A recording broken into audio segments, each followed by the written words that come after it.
Okay, Coach Steve here. Thank you for visiting Tri-State Tennis Tips. Today, we're going to be reviewing the 2019 Tennis Summit, Mehrban Iranshad's Tennis Summit. And it starts with Paul Annacone, and Iranshad asked some very good questions.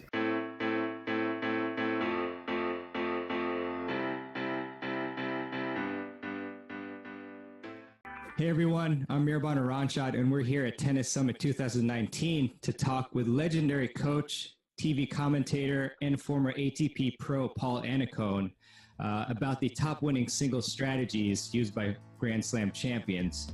It's really a great pleasure and honor to have Paul on the summit. He was a guest last year, and just such an amazing guy, gives so much of his time to the sport. And I really do appreciate it so much. And if you don't know about Paul, or at least about his extensive background, Paul has coached several of the greatest tennis players on the planet, including Roger Federer, Pete Sampras, Sloane Stephens, and Tim Henman, and the list goes on. Paul actually guided Roger to 2 straight year-end championships in 2010 and 11, and a return to the world #1 ranking, as well as his 7th Wimbledon championship. Paul also led Pete to 7 Grand Slam titles, and Paul was an incredible player in his own right as well, reaching number 12 in singles in the world and number 3 in doubles. Paul is a Grand Slam champ himself. He won the Australian Open doubles title in 1985, the year I was born. You still look young to me though, Paul. Paul also reached the Wimbledon singles quarterfinals and won 3 singles and 14 doubles titles.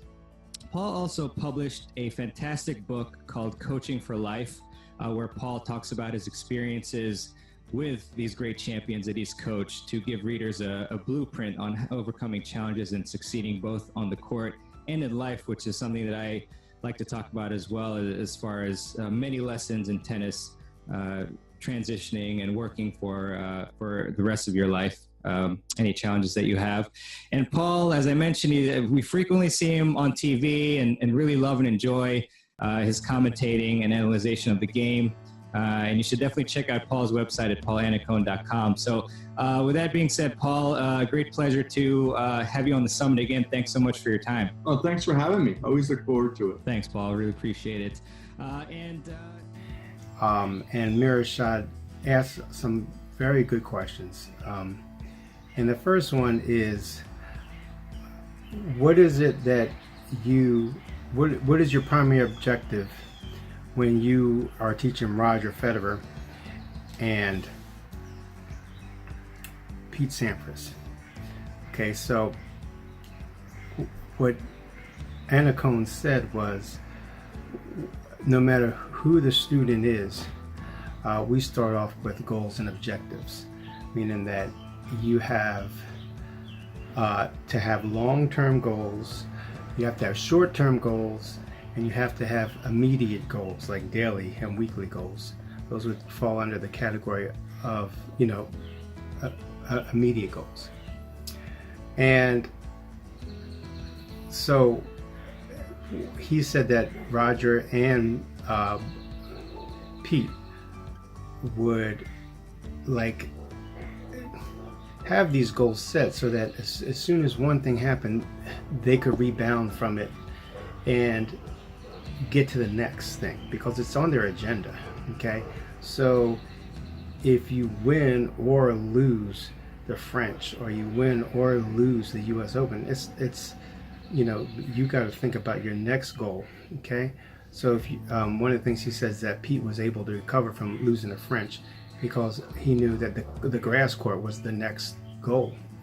And it was not, even though he was upset that he lost the French, he was ready to meet his next goal, because that's why you set goals like that, and you don't have to really be overwhelmed by a loss, especially at one that is so much money involved. I mean, goodness gracious, there's a lot, millions are on the line on these tournaments. So then Mehrban asked Paul Annacone, he said, so then how does that translate to folks like recreational tennis players? who are playing, you know, when they can, and they're not because they have to or their livelihood depends upon it. And so he said it doesn't really matter which player or what level they're on, because the main goal and objective is to maximize your potential. So any goal and objective is made based on that fact, no matter what your level is. So how do you maximize your potential? Okay, and the answer I thought Paul Annacone gave was a very good one, because I agree with it and I can see it, and it's really not tennis related as much as it is just plain people related. Daily, it relates to your overall life. And that is, you have to figure out what it is you want to do and what it is you want to get out of what you're doing. And then you set and base all your goals around that.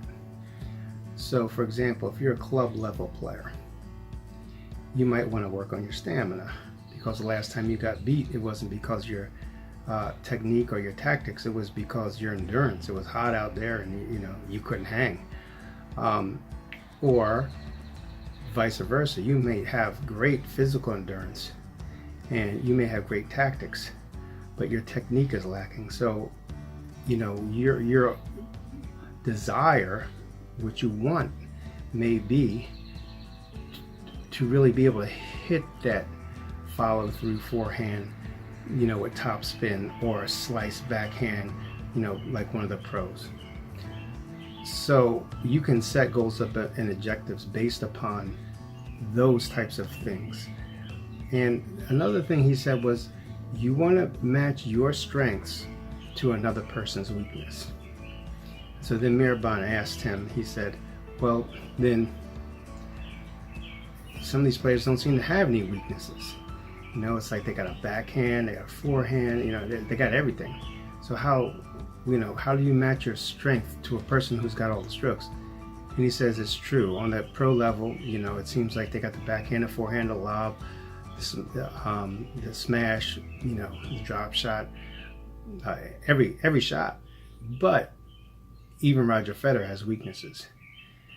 And Annacone said that his biggest glaring weakness was what Nadal's strength, exploited, which was his high backhand. Most people's high backhand is their weakness. So that was a great answer. He said, everybody has a weakness.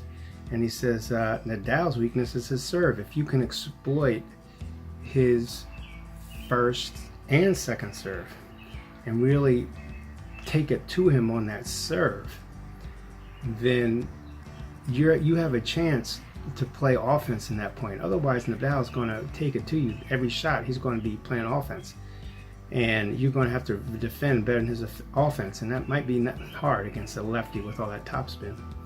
And he even has slice now, and now Nadal has a drop shot. So it's like, if you get deep into a point with him, your chances are going down. Your best chance is to deal with his weakness. So now your strength has to become return of serve. And so what I found out from this interview was that I am on target with what I've been doing in my videos and the way I've been approaching my game and helping my students approach their game, is because that's the first thing I started with, was goals and objectives. I don't see goals like they do, but I know I have my own goals, and that's why I make these videos, because I want to see if I'm achieving my own goals and if my students are achieving their goals. So I'm not going to post my students' lessons on the internet. I never would do that. But when I go to a lesson, I have very when I teach a lesson, I have very clear understanding of where I want the student to be. And it's not just my understanding, but it's also their parents or their students' understanding of where they want to be. Because I could want that for my student, but my student might not want that. So that's just a totally different, so now we have to set goals and objectives based on what they want, because that's what's important.